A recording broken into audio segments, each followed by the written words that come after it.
Hello, everyone. I have a bit of a sore throat right now, so sorry for the interruptions in advance.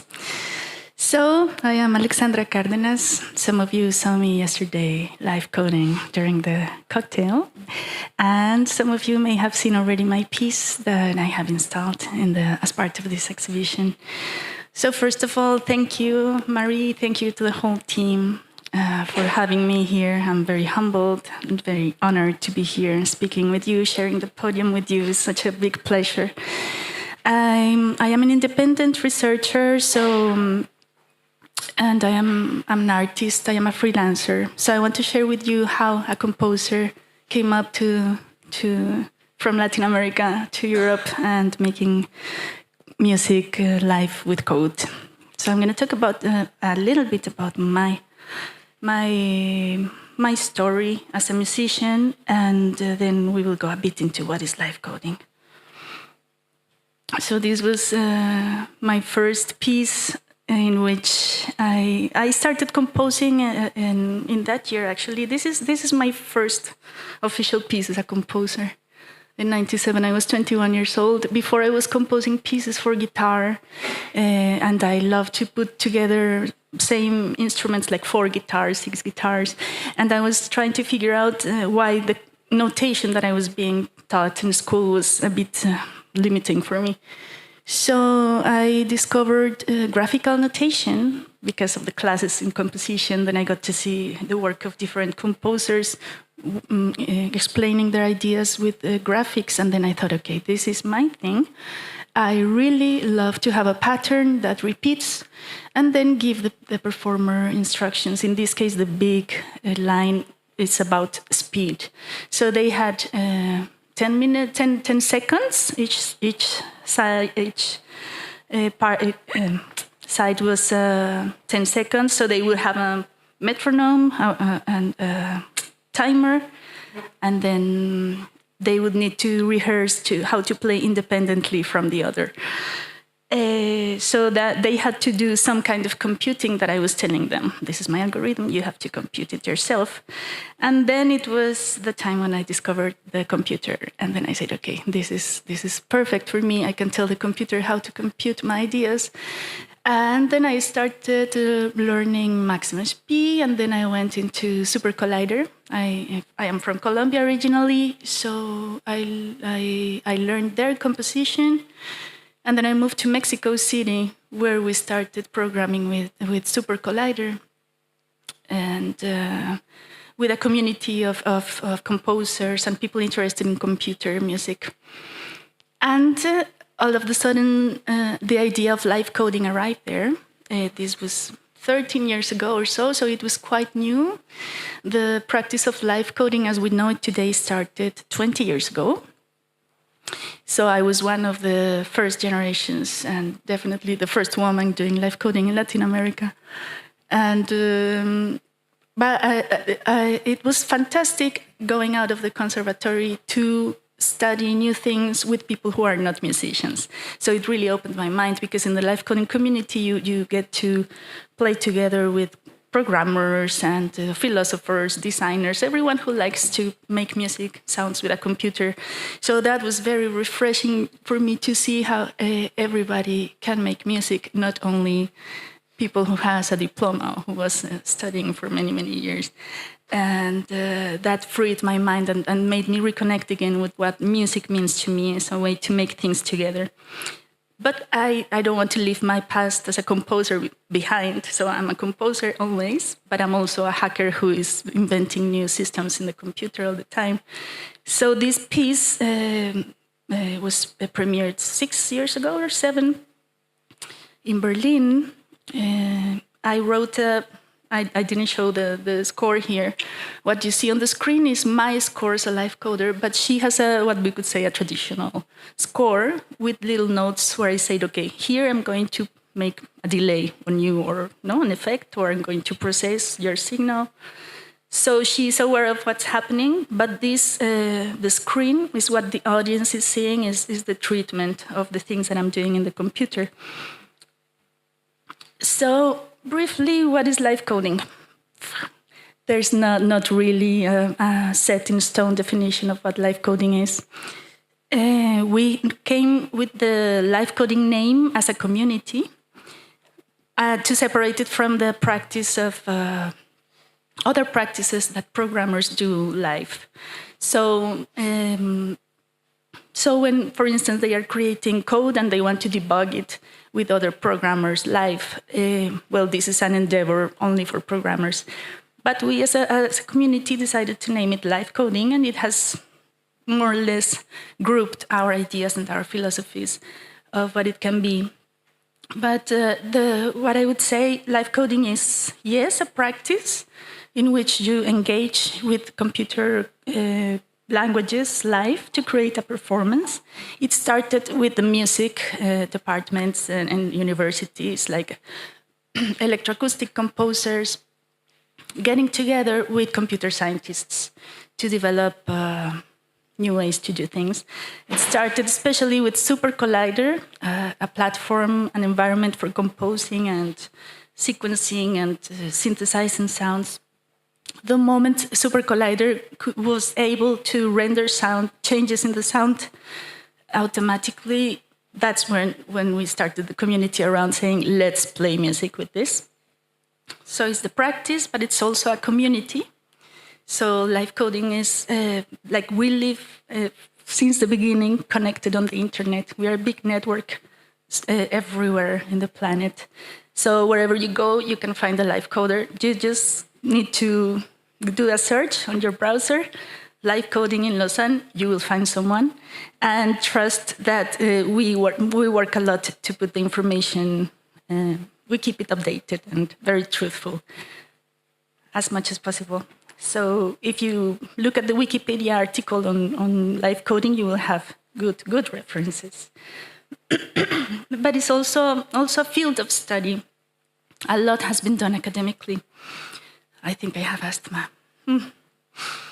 A lot has done in the academia regarding live coding, so there's a lot of papers talking about not only the algorithmic behavior, but the social aspects, the artistic aspects.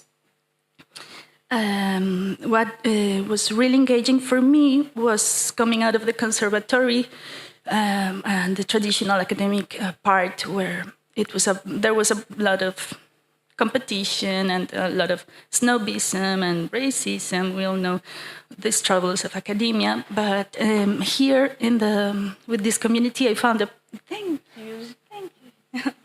Oh, yes. We decided to make it an inclusive space, celebratory space. So it doesn't mean that you need to be like a genius, or you can, I mean, if you come to me afterwards, I can teach you how to make sounds with code, like in 10, 15 minutes. So it's a bit demystifying also, this idea of computation being difficult, or that you need to be good at maths or anything. We are not judging each other. Oh, it didn't sound as it should. Everything is welcome. So you will see a lot of flexibility. Of course, all of this comes a lot from the open source philosophy and open source community and hacker philosophies. So if you're interested, please just search for live coding, because you could make part of it. The only thing you need is interest. I am part of the first live coding band. It's called SLAP. And this is Alex McLean. He wrote the software you saw me using yesterday, Tidal Cycles. And I think I would blame him. He's a big part of the ethos of our community. He takes women, invites them, takes them under his wing, and like he has done with me, no? And before Brexit, I was going a lot into Britain and giving concerts with them. So another thing that is very important about this, very briefly, is that we will use a lot the networking capabilities of computers. So this is also a first. It is a band called Shared Buffer, that is a distributed band. So I was playing in C2 in Norway. And the other members of the band were distributed in Canada and England. And this was the beginning of what now is a big movement in live coding to share codes, connected on the internet. So we have bands, ensembles around the world that are distributed. All the tools are for free, all the tools are open source, and everyone can join. So that was briefly what I have done. Yeah. Of course, using as well during the pandemic, we used a lot how do I make this video? I wanted to go to the other one. Maybe like this. We made a lot of virtual reality spaces so we can meet somewhere. And we made our algorithms, which are the parties of the live coders. So we made spaces where we could just hang our screens, and from all over the world we were having parties, 200, sometimes 300 people. It was fantastic. And it gave a sense of meeting somewhere with your avatar, no? So these are, the wonders that live coding has brought us, a lot of community aspects, and it makes me feel like going back to what music is really for, to connect and not to show who's the most intelligent. We are so intelligent, but it's beautiful to be kind to each other and create together. Yeah, so if you have any questions.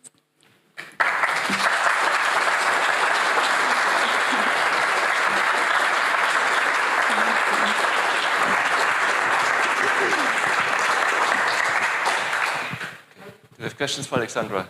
Yes, please, at the back. Thank you very much. Really interesting. I am, let's say, it's a layman, right? Very simple. I know music, I don't know science. I'm wondering, how do you divide the roles in the band? Do you follow a different style? Is one of you a bass? The other one is a backstage singer? I don't know. How do you divide the roles in a band? And then secondly, what are the styles that you follow? And then the third question, we hear a lot about using science for art. What about the other way around? Using what, sorry? Science for art, to create art. Mm-hmm. What are the artistic aspects of science? How do you integrate art into science? What's the creative side of science? I can talk so much about each one of those questions, but I will do my best to. Sorry. Thank you so much. Beautiful questions. I'm going from the last one. I have felt that science and music are inseparable, but of course there is the aspect of science that wants to analyze music, separate its elements, and this works, this doesn't work. But there is a big world that music that can't be cut, and it's impossible. And it's part of the human nature. We can do as much as we can to try to analyze each segment, and it's a wonderful universe, this scientific universe, but it's not the only one. And art is a way that proves us every day. If you want proofs, art can't be completely cut and understand that way. There's magic, and there's a lot of things that we can't explain with our minds. So I think music and technology, if we see technological advancements are as part of science, I would say that music and science are inseparable, and they are always together. And an artist will always want to use the newest technologies and always want to be inspired by the newest scientific discoveries. So I think this synergy between those two fields are very important for each one of us. Even if we are not musicians or scientists or artists, no? This is something that is human. And regarding live coding genres, there are no genres. Every music you can describe with algorithms can be live coded, with patterns can be live coded. And it started with music, but it went into so many other disciplines like poetry, dance, anything that you can perform live through patterns and can be band? live coded. And the band, we aim to be to free ourselves of very imposed roles, no? Like, you have to make the bass and you have to do this like that. Live coding is very, very improvisational in that sense. What I do is a mix. I like to improvise, but have a composed structure. And you can do anything you want. You can replicate a band, like a jazz band, and say, okay, with your computer you will do bass and you will do the piano if you want. But also with my band, we just, okay, let's make sounds together and hear each other and see how you respond to each other. So the limit is the imagination, I would say. Thank you. Thank you. Is there another question? Thank you. Could you briefly explain what comes into your programming in terms of musical elements? Do you program an explicit sequence of pitches, of beat evolution, or do you use pre-existing melody libraries, or what's the input of random composition? What do you actually code? And I guess it changes every time, but like as a general pattern of your live coding experience. Like, I don't follow one single rule or one single process. I can start coding and making music from the beginning, like writing the first, coming to stage without anything prepared. It works as well. But lately I have been making techno, because I live in Berlin and I love to play in the bars. So, maybe I thought I had it here. One about me playing in the club, like my Instagram. So that's Club in Berlin. So I just projected my code on the walls. And you usually don't use your camera phones or to take pictures in the clubs. But I really wanted to ask a friend to film a little bit. So I can do also experimental things and parties. I like to try different things and challenge myself on how to. So the actual, how I write techno, for instance, which has now informed a lot of the other music I make, is that I make an algorithm for the kick, which is a very easy one because it's once every beat. So that's my algorithm for the kick, the drum, that keeps techno going. And then I have a bass line that whether I desynthesize it myself on Super Collider, but having a really good bass line that makes people dance is really an art, is a profession. So sometimes I just get a nice sample on internet. You can buy them or you can get them for free, depending on your interest. And a good bass line and a good kick start to make people dance. And then you need to have some things that are changing, some sounds, some melodies. So whether I make another algorithm for the synth, for instance, the melody, and then I say, okay, take this melody and repeat it so many times, or depends on the treatment. So, but as a musician, for me, it's very cool to have it of instruments because it helps me think musically. But every live coder is a universe, and they write their own codes the way it serves them. So. And if I may, what is the difference to a practice of a normal of a DJ? Like, both produce live music. And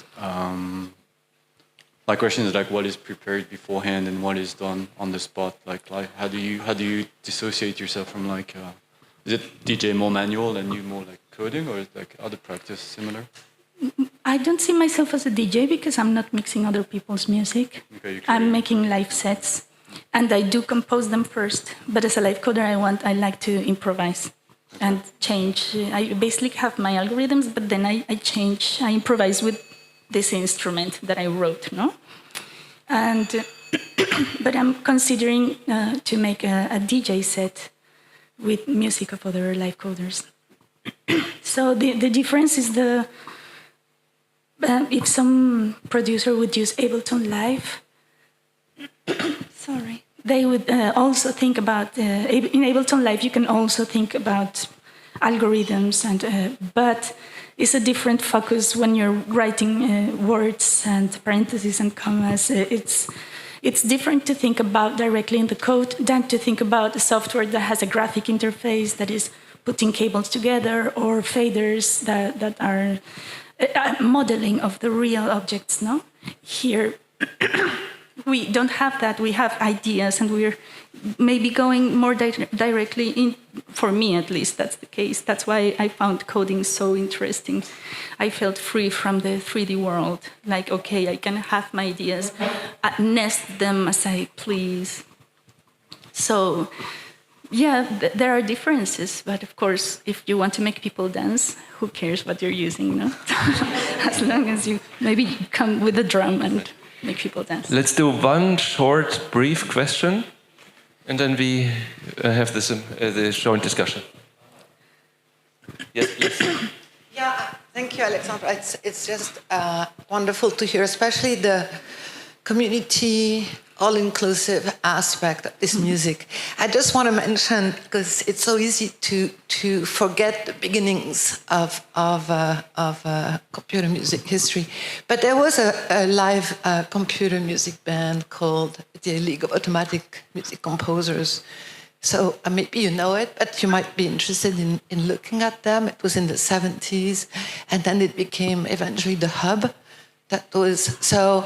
There was. It was definitely did not have the, all-inclusive female boys band interest, but it still was very important. I think, as far as like collaborative computer music, which it was pretty rare at the time. Yeah, probably George, you know about it much more than I do. But just want to mention it so we can make sure those people are not forgotten. Yeah, thank you so much. Nothing comes from nothing. If this installation is about something, it's about how algorithmic thought has permeated our musical expression for all these centuries and who knows how old.